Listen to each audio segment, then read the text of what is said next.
Welcome to Live Impact News on WCNC Plus. I'm Siobhan Riley. It is so great to be with you. We have a number of things happening today. Right now, there is a Senate hearing that is happening right now. This is a rare Saturday session for the U.S. Senate. Earlier today, Democrats, they voted to block a Republican-sponsored amendment on the Save America Act, and that would restrict federal funds from going to schools that would allow transgender athletes from participating in women's sports, and they're discussing other things. Let's go ahead and take a listen.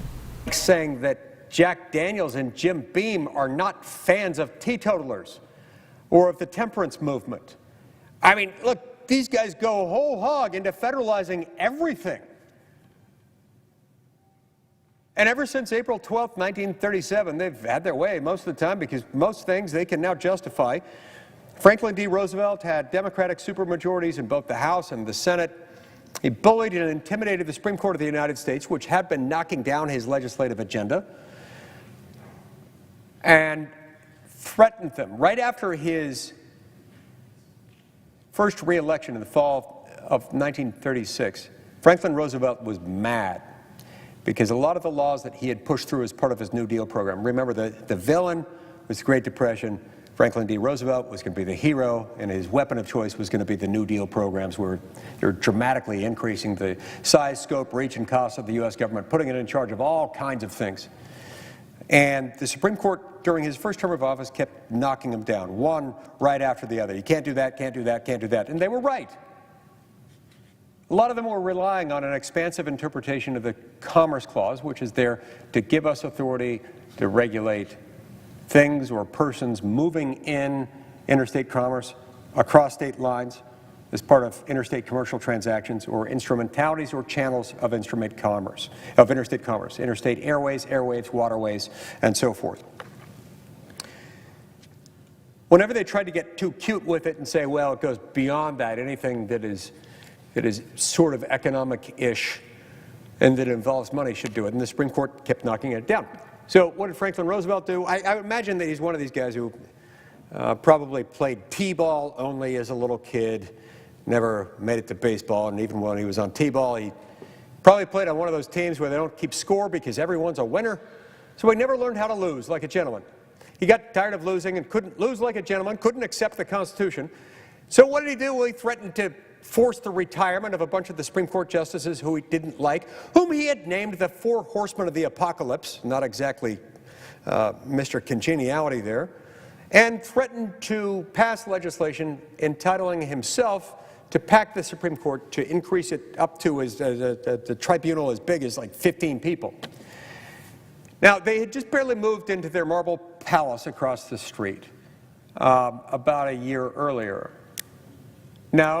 No, it was 2 years earlier to the date. The Supreme Court had always been sort of the anchor tenant of this building, or the subtenant, a red-headed stepchild, if you will. On April 12, 1935, this beautiful building over here opened its doors for the first time. They had been in there only 2 years when this court-packing plan began in earnest, because FDR never learned how to lose, like a gentleman, and wasn't willing to accept the Constitution as the ultimate outcome. So he just threatened them. He threatened them to the point that enough of the justices flipped their votes, and on April 12, 1937, two years exactly to the date they had moved into their marble palace, the Supreme Court of the United States rewrote the Commerce Clause, giving Congress newfound power over basically everything.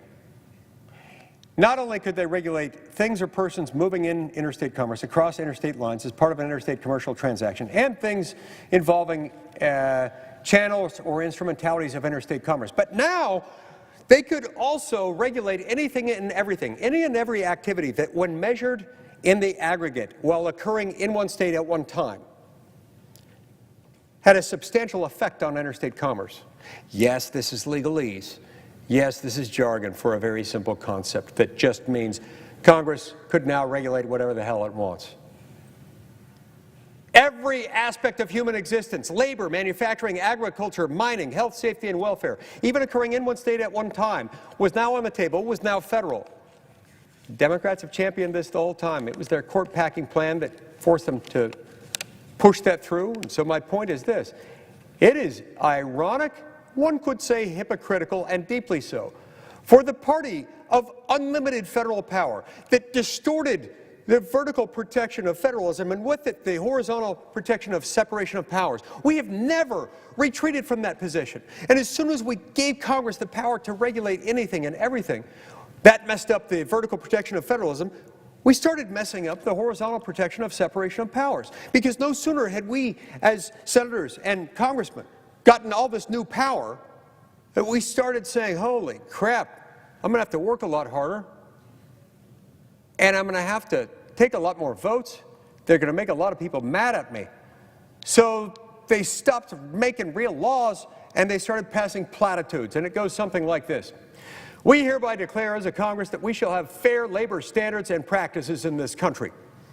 And we hereby delegate to the National Labor Relations Board the power to make, interpret, and enforce rules carrying the force of generally applicable federal law that will guarantee fair labor standards. And they do that over and over and over again. This is what happens with their version of limited government. So don't talk to me. Don't talk to me about federalism. This is an area where we actually have a very specific federal power, and we have a very narrow, non-abusive, non-abusable grant of federal power to the federal government from the Constitution itself. This is not a federalism problem, Madam President, not by a mile. That leads to the next argument, closely related to that one. The senior senator from Rhode Island, who was on a roll tonight, I'll give him credit for that. The problem is that in an hour and a half, he failed to make even a single correct point without the use of abusing the English language, the law, the Constitution, and common sense. Other than that, it was a great speech. Having sort of exhausted his lame federalism argument, which doesn't work, he then said, but we have to remember that whatever power is granted under Article 1, Section 4, Clause 1 to the United States Congress to provide rules and regulations governing the election of federal lawmakers, that's only for Congress. And you look at the Save America Act, and it gives responsibilities to executive branch agencies. Well, no crap, Sherlock. That's how we do everything. Everything that's delegated to Congress, all federal powers, when there's a federal grant of authority in the Constitution, with very few exceptions, like the commander-in-chief power that is given directly to the president, not through the Congress. When the Constitution threw out Article 1, Section 8, and the same would be true in Article 1, Section 4, Clause 4, when Congress is granted a power, it's understood that we make the law, but the execution and implementation of that law is given to someone else. This is not the same as what I was describing a minute ago, where the lawmaking power is handed in the first instance over to an executive branch agency. That is different. And that, by the way, Madam President, is why we need to pass the REINS Act after we're done passing the Save America Act. As I know, Madam President is a fan of that legislation, as am I. Because anytime we're making new law, under Article 1, Section 7 of the Constitution, you have to pass through this dual gauntlet of Article 1, Section 7. You cannot make a federal law, meaning you cannot make a rule enforceable by the overpowering, brooding omnipresence of the U.S. government unless you have satisfied this two-part gauntlet. You have to have bicameral passage, House and Senate, same text, followed by presentment to the President of the United States for signature, veto, or acquiescence. So, this is totally different than that. We're not outsourcing the lawmaking power. We're adopting a single, visible, understandable, intelligible, principle-based legal standard and then handing over to the Department of Homeland Security for the execution of that standard, which we've made with abundant clarity. So the senator from Rhode Island says, but it gives Congress the power to do this, not the Department of Homeland Security or any branch of the executive, any part of the executive branch of the U.S. government. This is just nonsense. I've never heard somebody make such an argument, but it is wrong. We do have that power. That power doesn't evaporate simply because we ourselves don't implement it. You know what's funny here, Madam President? It'd be unconstitutional for us to execute it. Why? Because we don't have the executive power. We have a narrow piece of executive power expressly given to us on our executive calendar. On our executive calendar, we handle the confirmation of presidential nominees, and we handle treaty ratification. But that's it. That's the extent of our executive power. It would be unconstitutional for us to make a law and then also put ourselves in charge of executing that same law. That would put us in the position of the lawmakers in our mother country who don't have separation of powers like we do. They're barbarians. That's why we left them. It's why we don't fly the Union Jack. It's why our dental care here is much better than it is there. It's why our food doesn't suck, because we left them a long time ago because we got tired of them and their, hoity-toity butchering of the English language. But we especially got sick and tired of their lack of adequate separation of powers. So those guys are involved in the execution and implementation of the law. We are not. We can't be. So not only is he not making a good argument, he's making an argument that, taken to its logical conclusion, would be unconstitutional. All right. Mass purges. The senior senator from Rhode Island, still engaging in his paroxysm of paranoid fantasy, theorizes that somehow the Trump administration, and I'm trying to imagine the characters, the animated characters running around in his mind's eye as he's saying this. Like, who is it? Is it like Steve Bannon and Corey Lewandowski, Stephen Miller? I don't know who it is, but these very Trumpy members of the executive branch who are friends of the president are just going to come in and say, we cancel all of your votes. Mass purging. Let's do this just to be mean. This is absolutely insane. That is not at all. There's nothing in the bill that would allow a mass purge of U.S. citizen lawful voters. It's never, ever going to happen.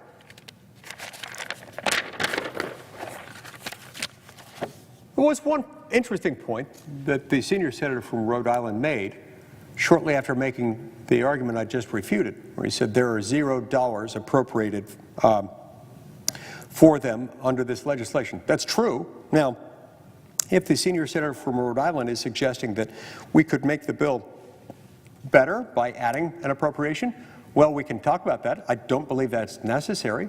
The reason I don't believe it's necessary is that we already have several legal regimes, several statutory frameworks through which there are federal dollars already allocated to the states for their role in carrying out these responsibilities under laws like the NVRA and under laws like the Help America Voter Act. Now, if those are inadequate, which I don't think they are, but if they are, then let's have that conversation.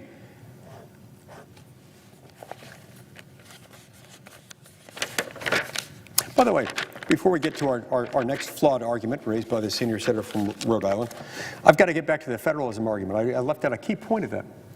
In addition to the fact that the Democratic Party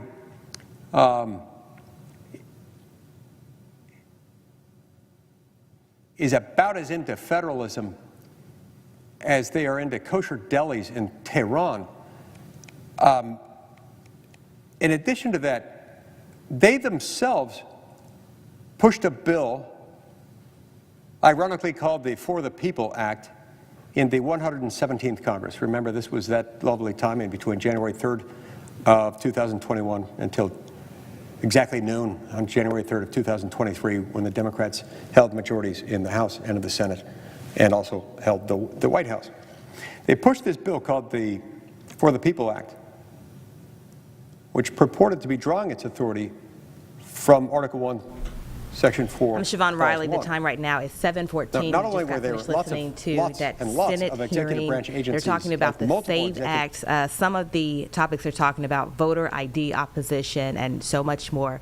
Coming up after the break, we're going to get a one-on-one with Dale Curry. Nick Carboni is going to speak with him. That's next.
I'm Siobhan Riley. Welcome back to Live Impact News on WCNC Plus. The time right now is 7:16. It is so great to be with you. Let's go ahead and talk some Charlotte Hornets. Everyone is so excited about this. Some really good news that they're going to retire former player Dell Curry's jersey, number 30. Nick Carboni got a one-on-one interview with him. Let's go ahead and take a listen. Dell, for this moment, this night to happen, in the middle of the run this Hornets team is on, I mean, it's reminding a lot of people of when you played. How much of a special extra layer is that to Hornets? Yeah, the excitement is right back to when, we were out at the Hive on Tybola, no doubt about it. And I say this, timing is everything. In life, basketball, the timing could not be better. This team is playing great basketball right now. The whole league, the nation, everybody's talking about the buzz around the Hornets, and for this to be happening during this time only should help raise that energy to the next level. You're going to be standing there. They're going to reveal number 30 in the rafters. What do you think you're going to be feeling? Oh, emotion, little anxiety, nervousness, all that combined. But just grateful. I'm humbled, honored, blessed that Rick and Gabe decided to do this. It's all them. They didn't have to do this, but for them to say we want to share part of the legacy of the Hornets Foundation, you're the guy we want to represent that, it means a lot. But I'm representing myself, but also my teammates, the fans, this community, everybody's a part of this. Yeah, you got Lakers and Bulls and Celtics, and they have all their retired jerseys. What's unique about being a Charlotte Hornets legend? Unique about it, I think the fact that other than Bobby Fields, obviously I'm the first one. That's unique. I'm so grateful for that I've been with the organization for this long in so many different capacities, as a player, an ambassador, in the front office, and now as a broadcaster for 17 years. To still be a part of this community, a part of this organization, that's what makes it special. Back in 1988, the expansion draft, what did you know about what might happen and what was going on for you and your young family at that point? Well, I knew I'd be drafted in the expansion draft. Wayne Emery, who's the GM of the Cleveland Cavaliers back then, he called me and said, hey, we're going to leave you unprotected. It was between you and Craig Elo, and he said, we think Craig Elo has a better shot at guarding Michael Jordan. I said, Wayne, I respect that. Good luck with that. And he knew I'd be taken rather quickly in the expansion draft. I was hoping Charlotte. Grew up 4.5 hours from here. So right away, Charlotte felt like home. City wrapped their arms around me, and 24-year-old kid trying to figure out how to make a career in the NBA, and I've been here ever since. You ever send him that picture of MJ and Elo?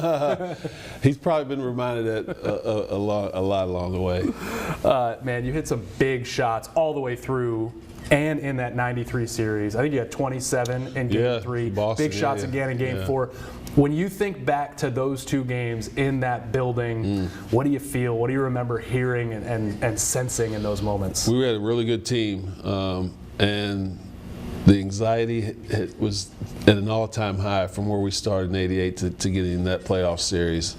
I was kind of numb to what was going on around me. I was so focused in on the game, but after the game, it was just a sense of relief, gratitude to the fans who'd stuck by us for a long time of not winning a lot of games, and they were waiting for that opportunity. So to give them that felt wonderful. What was it like as a Charlotte Hornet in those days? I mean, we know about people now who had starter Hornets jackets in Europe. I mean, it was such a global brand and a global thing. I mean, was there a moment where you kind of realized that for the first time? Quickly, the purple and teal, it's a great combination, great color. And we see that now with the way the Hornets are playing.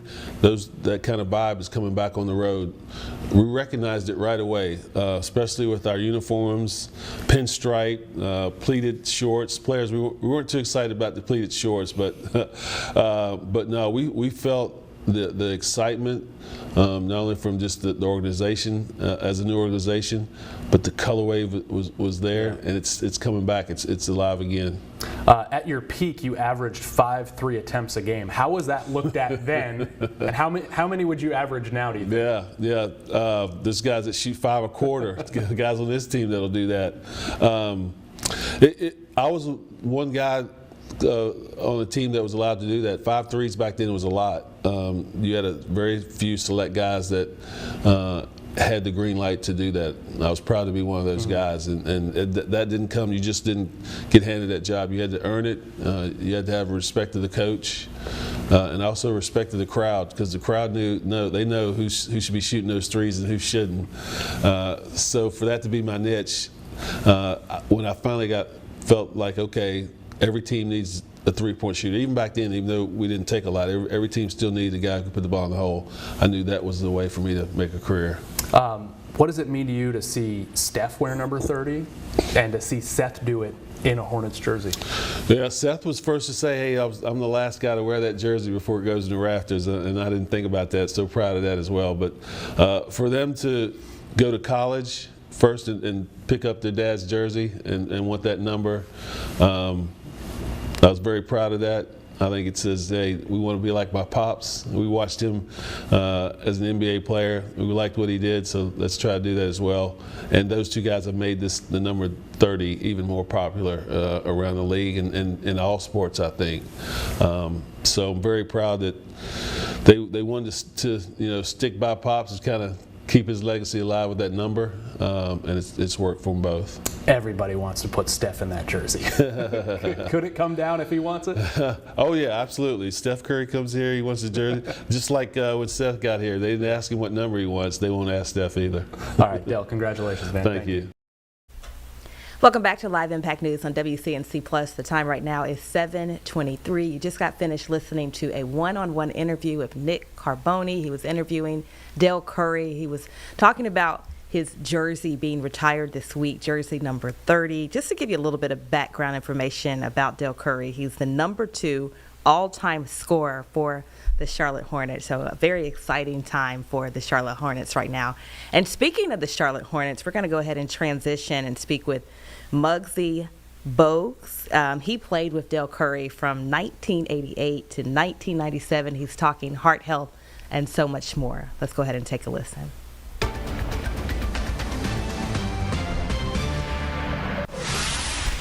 Welcome in here on Live Impact News on WCNC Plus. I'm Nick Sturdivant. Carlene is here in the producer chair. How are you doing, Nick. Carlene? How are you doing? I'm good. I got a chance to go outside for a little bit. Cold. It's cold. It fooled me because the sun is out. Yeah. I thought it was going to feel great. And Don't. then I had to zip up the jacket a little bit, all the way up to I'm the top over of my it. neck. I know you are, but it's going to be 80 degrees. We'll It's talk going to about. be 80 degrees soon. We'll talk about the weather later. We'll get on that tangent later. But we got a special guest here in studio, so I'm gonna do I'm gonna have him rate this intro because I've been Okay. doing these intros lately. I want him to rate Lot of this pressure. intro. It's a lot of pressure because we got a special guest, a Baltimore native, a Wake Forest Hall of Famer, a North Carolina Sports Hall of Famer, a beloved former Charlotte Hornet. Helped lead the Hornets to their first ever playoff appearance in the early 90s. He worked in real estate, advertising, broadcasting. He was also the head coach of the Charlotte Sting, the WNBA team. Shout out. Shout out to them. More importantly, he has assisted thousands of folks and families with his foundation by addressing food insecurity, access to education, and workforce development.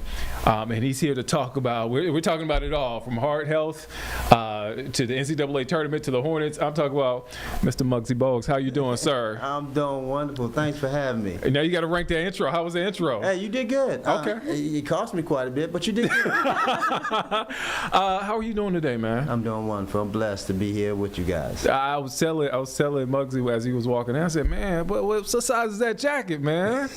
I'm like, "Man, I wear large." I mean, did you see the jacket? I love the You jacket. like it? Okay, I was about to say. I'm like, all right. 704. Yeah. Yeah, for sure.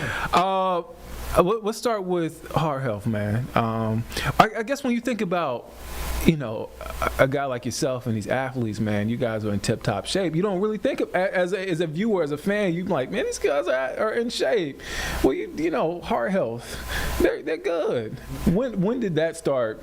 I know as an NBA player, as a professional athlete, I mean, you're all constantly being checked by doctors, but when did that sort of come into play for you, thinking about your heart health? Well, it always been in the play, back of your mind. Yeah. Always been, a thought process, but never really went through it until I retired. Even though you get your daily physicals and so forth, but I never really had a cardiovascular heart scan. But so I was interested. I wanted to find out what was going on. And crazy that I'm saying is that, I was recommended by the former owner of the Hornets, Mr. George Shen, who introduced me to HeartFlow.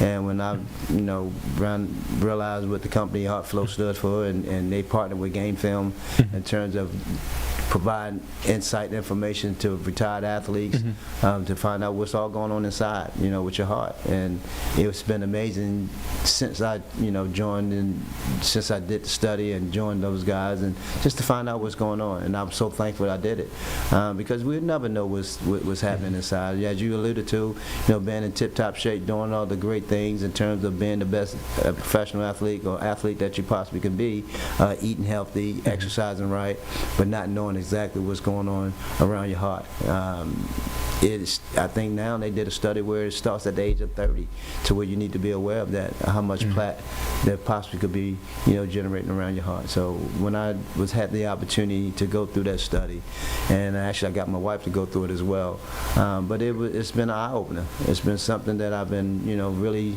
advocating about because of some of my friends that I've lost, and basically could have been not knowing it could have been prevented.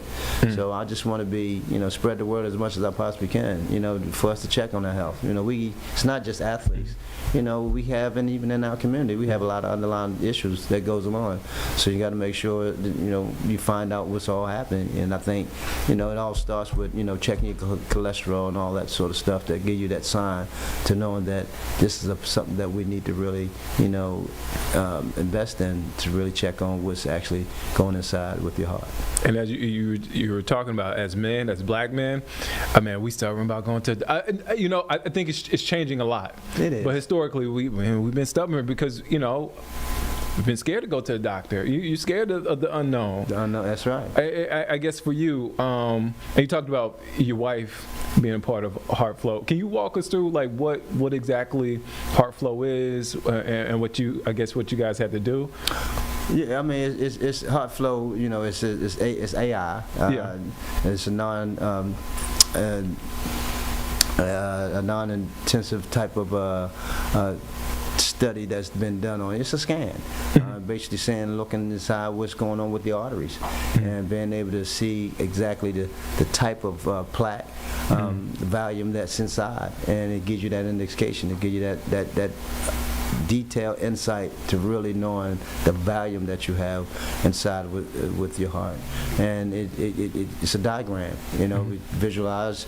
It's a comprehensive assessment, a comprehensive assessment, I should say, in terms of actually finding out exactly what's going on inside of you. So I'm so concerned, and I'm always concerned about my loved ones, and I want to make sure that for me personally, that I'm here for a long time. And a lot of us just don't want to know.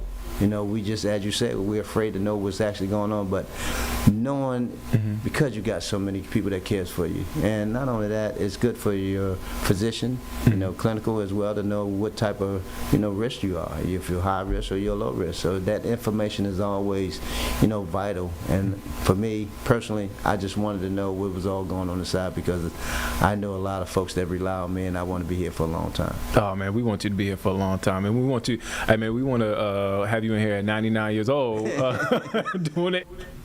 Heart health is so important. That was Muggsy Bogues talking heart health, a very important topic that could save so many lives. And Muggsy Bogues, as you know, was a player for the Charlotte Hornets. Speaking of the Charlotte Hornets, they're playing right now, and the good news is they are winning. The score right now is 24-16. So let's go, Charlotte Hornets. Really looking forward to the win. Please bring home the win today. We're going to go ahead and go to break. Next, we're going to hear about Siemens and how it is expanding and how much money that is investing into the community. That's next.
Welcome back to Live Impact News. I'm Siobhan Riley. The time right now is 7:33. So glad you are with us today.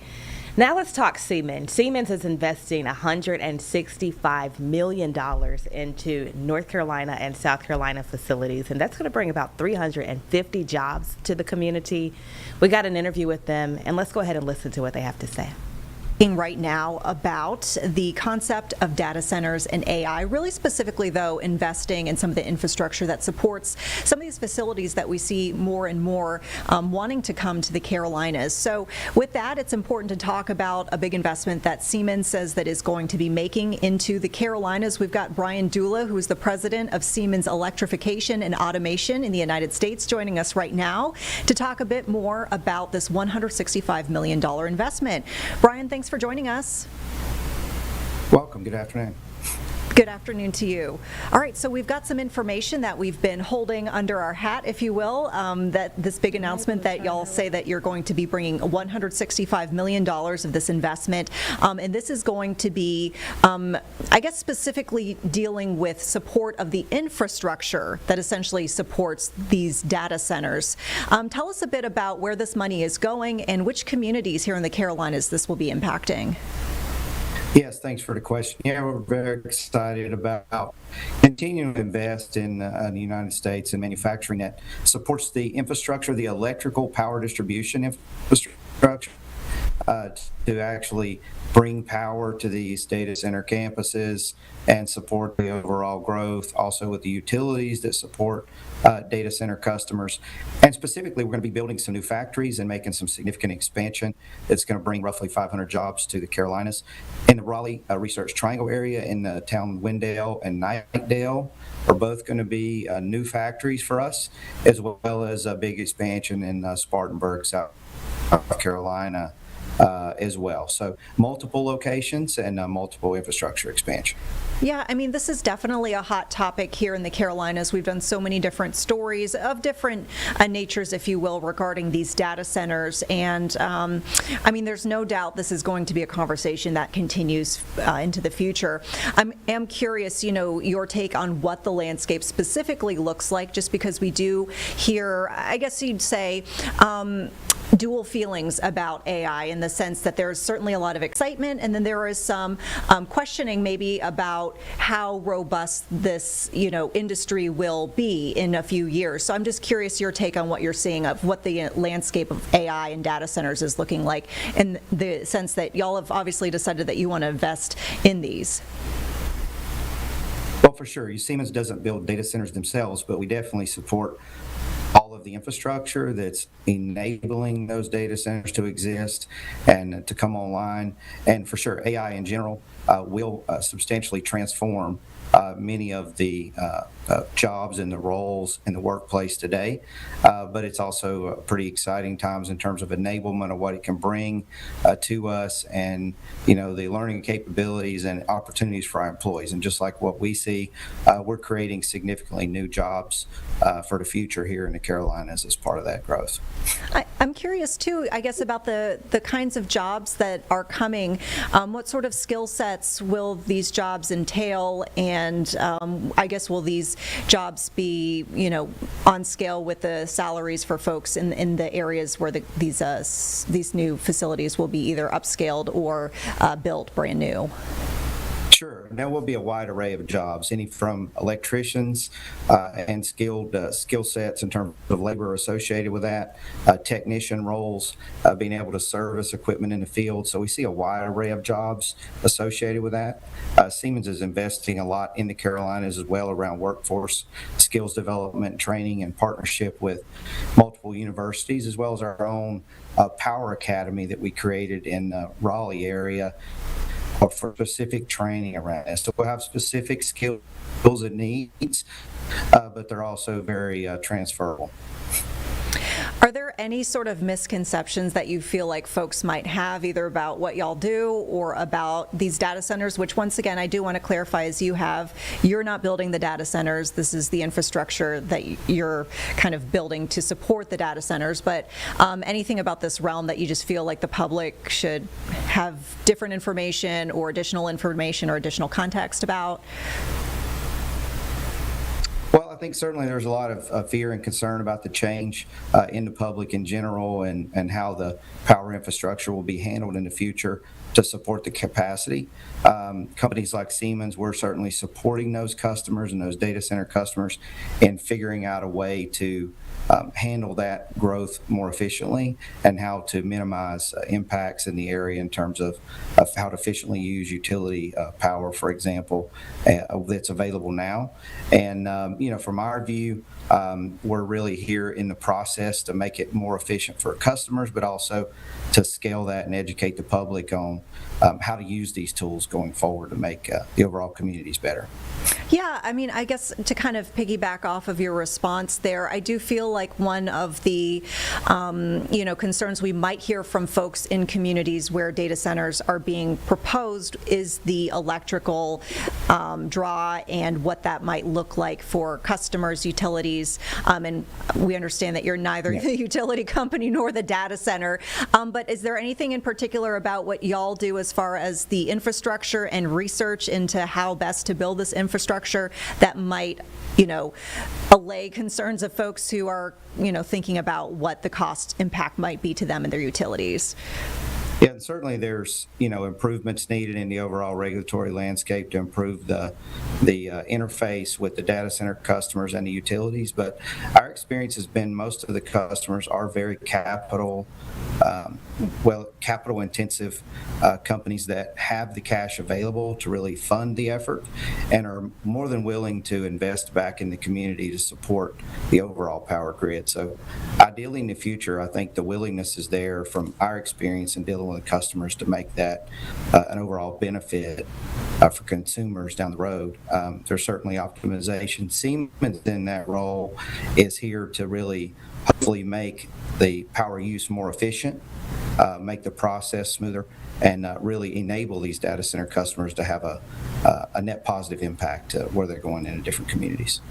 Anything that you can share that's coming down the pike, either that y'all are working on or maybe just anything in general on the technological front that you think y'all might eventually be involved with that you think is super exciting? Well, I think in addition to the efficiency that we're helping bring with our equipment, we're doing things like local generation with microgrids to help these customers co-generate power and be able to manage those assets so they're less of a demand on the grid. We have improved products using artificial intelligence in our overall process to where equipment can make smart decisions and really help the data center customers be much more lean and efficient in terms of how they manage their own assets inside the building.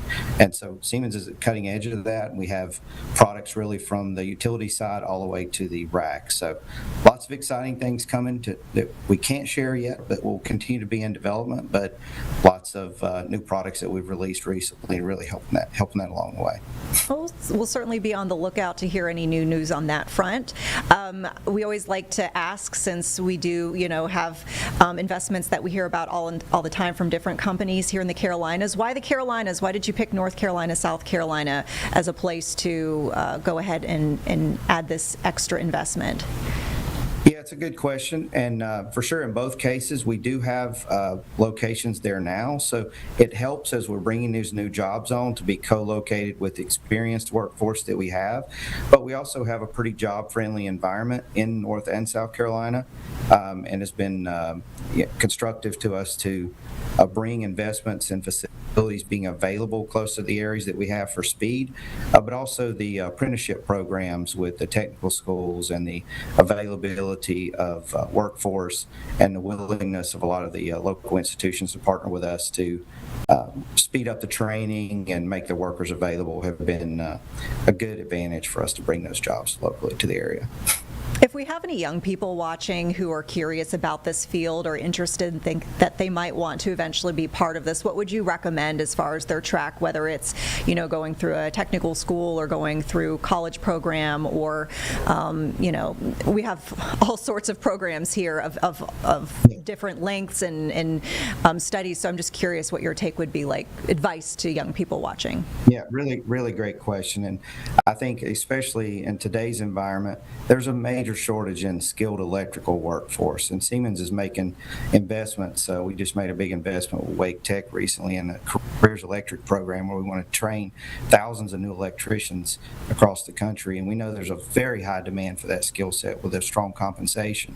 And if you want to go to a tech program and really get hands-on training and rapidly get into the workforce, that's available. Companies like Siemens will also help fund those initiatives when you get involved and really learn about it. And if you want to extend that further with continued education, it's a great time to really pick up those skills. And it doesn't necessarily have to be a long, drawn-out educational process. It can be very hands-on in the beginning. So it's an exciting time, and I would say that's one of the highest demand fields in the country today.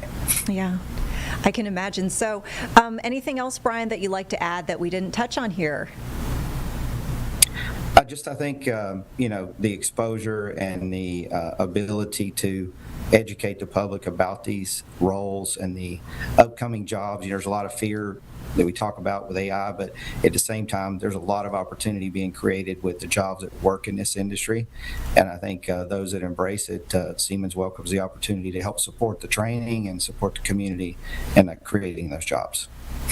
Well, Brian, we really appreciate your time here and giving us a few minutes to just kind of chat about some of the nuances here of this big headline. So we're grateful to have that moment with you, and I hope you have a great day. Thanks for joining us. Thank you. Thanks.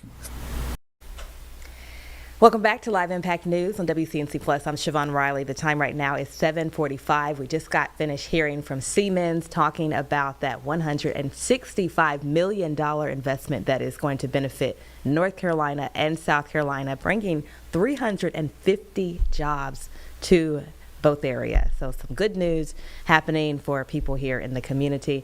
Coming up next on WCNC Plus, we're going to hear from an investment, a $500,000 investment that Quick Trip is making to benefit CMPD. We're going to tell you what that money will be used for and how it impacts you next.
Welcome back to Live Impact News. I'm Siobhan Riley. Thank you so much for joining us. Some good news. Quick Trip is donating $500,000 to the Charlotte Mecklenburg Police Foundation. That money is going to benefit public safety. It's going to be used to fund technology, officer safety programs, community engagement initiatives, and officer wellness efforts, and so much more.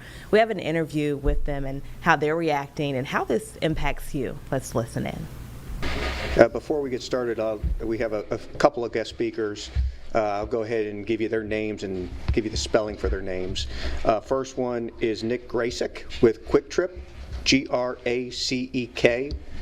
And our second one is Katrina Collins, Katrina Collins. And of course, Chief Estella D. Patterson will speak as well. Well, good afternoon. My name is Brad Koch, and I serve as the patrol major over the Northeast Service Area and work closely with the Charlotte Mecklenburg Police Foundation. Thank you all for being here today. We appreciate your time and your commitment to supporting public safety in the city of Charlotte. This is an important moment for our department and for our community, and we're grateful to share it with all of you. We're especially thankful for the strong partnerships that help us move our mission forward, and today's announcement reflects just how powerful those partnerships can be. At this time, it's my pleasure to introduce Nick Gracek, Division Sales Manager with Quick Trip, whose leadership and generosity have played a key role in making today's contribution possible. Nick, thank you for being here today. Thank you for your continued support of CMPD and the Charlotte Mecklenburg Police Foundation. Nick. Thank you. I'm honored to be here with you guys today. See, he's already introduced me. My name is Nick Gracek, and I'm here on the behalf of our 550 Quick Trip employees who work in our 21 stores here in Charlotte. I'd like to thank everyone for being here today, especially Chief Patterson and all the brave men and women of the Charlotte Mecklenburg Police Department. At Quick Trip, the safety of our employees and our customers is our highest priority. We're incredibly grateful for the officers who put their lives on the line every day to protect our community, and we're committed to supporting them with the resources they need to do their job, go home safe to their families, and come back and do it all over again. Today, we're proud to announce a $500,000 donation from Quick Trip to the Charlotte Mecklenburg Police Foundation. Since Quick Trip was founded in 1958, we've invested 5% of our net profits back into the communities we serve. The contribution to the Police Foundation will help our officers leverage new ways to keep Charlotte safe, increase employee health and wellness, and make sure that we recruit and retain the best officers in the country. Again, on the behalf of all of us here at Quick Trip, thank you again to Chief Patterson and the men and women of CMPD who keep us safe. It's an honor to be here and to support you. Thank you. And with that, I'd like to introduce Katrina from the CMPD Foundation. Good morning, everyone. I may look familiar to some of you. It's good to be back with you. My name is Katrina Collins. I'm with the Charlotte Mecklenburg Police Foundation, and with me today I have several of our board members. Nick Gracek is on our board, Scott Harris, Chuck Hood, and Glenn Mowry. And we are just really happy to be here today to receive this donation from Quick Trip. You may not know about the foundation. We are a nonprofit organization that was created in 2004. And we have a volunteer board. As I mentioned, some of them are here with us today. And we raise money to support initiatives of the Charlotte Mecklenburg Police Department that aren't funded in their annual budget funded by the city. Our funding focus is crime fighting, equipment and technology, training and education, community building and outreach, recruitment and retention, and employee health, safety, and wellness. So Quick Trip has been a supporter of the foundation since 2020, if my records are right. And this is their largest one-time donation to us. And the donation will help us support additional initiatives that are brought to us by the department to the board. So I just want to say thank you so much to Nick, you for serving on our board, for all of you that are here today, and for Quick Trip for this really tremendous donation. And I also want to thank the individuals, organizations, and businesses in our community who support the Police Foundation. They allow us to continue our mission of providing CMPD with resources to impact crime, to build trust in the community, to recruit and retain the best employees, and to keep CMPD employees in our community safe. Thank you very much. And I think I'll turn it over to Chief Estella Patterson. Thank you, Katrina, and thank you all for being here today for this very special and important moment. To Nick and his team, thank you so much. We are so indebted to you for your generosity, and also to our Charlotte-Mecklenburg Police Foundation Board, our members who are here. Thank you for being here and supporting the work that we do. And then members of my team who are here as well. We are truly grateful at this donation.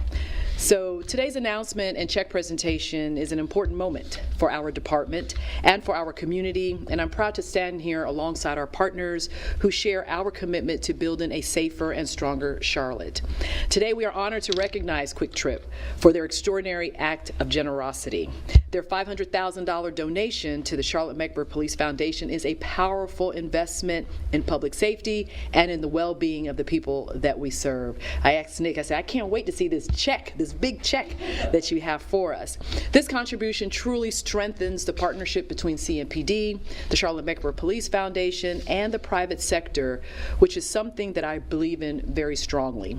It helps us move faster, innovate more boldly, and bring new tools and strategies to the front lines of public safety. Tools that would not be possible through public funding alone, and that's so important to emphasize. My budget can only go so far, so having these kind of partnerships really helps us out. Support like this allows us to enhance officer safety and effectiveness, and it helps us to continue building trust and collaboration with the community, which is also critical.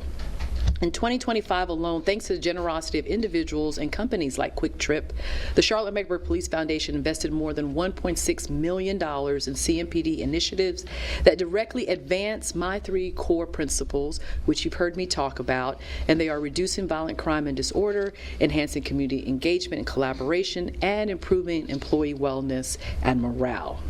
To support our priority of reducing violent crime and disorder, the Foundation invested in advanced crime-fighting tools such as our FUSIS system, which is also known as Connect Charlotte. They also invested in in drones as first responders, investigative cameras, and they also invested in enhanced DNA technology, which really gives our employees the opportunity to move faster and more effectively in identifying offenders and to prevent violence.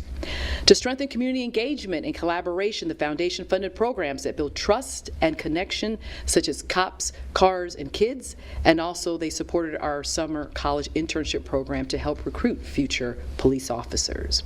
And to improve employee wellness and morale, the Foundation helped make possible mental health care reimbursement for our employees, and they also supported appreciation efforts for our 911 call takers, our dispatchers, and every CMPD employee who works tirelessly behind the scenes. Quick Trip's donation today really allows us to continue moving and to expand programs that bring officers and residents together, and also to ensure employees have the tools that they. Welcome back to Live Impact News on WCNC Plus. I'm Siobhan Riley. The time right now is 7:56. We just got finished hearing from the Charlotte-Mecklenburg Police Department about a $500,000 investment that they received from Quick Trip.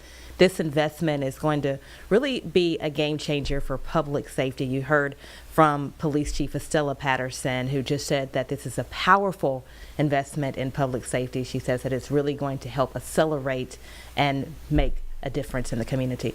We want to turn your attention right now to some breaking news. This just came into our newsroom less than 10 minutes ago.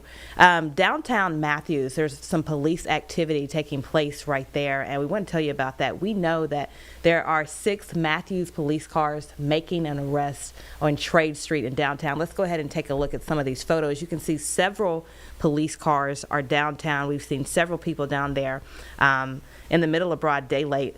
A PIO tells us that they received a call about a man wielding a knife in the air with no one around, and after making contact with him, he was arrested for resist, obstruct, and delay, and carrying a concealed weapon. Again, this is happening in downtown Town Matthews. Police are there. We're going to bring you much more on WCNC Charlotte at 11 o'clock.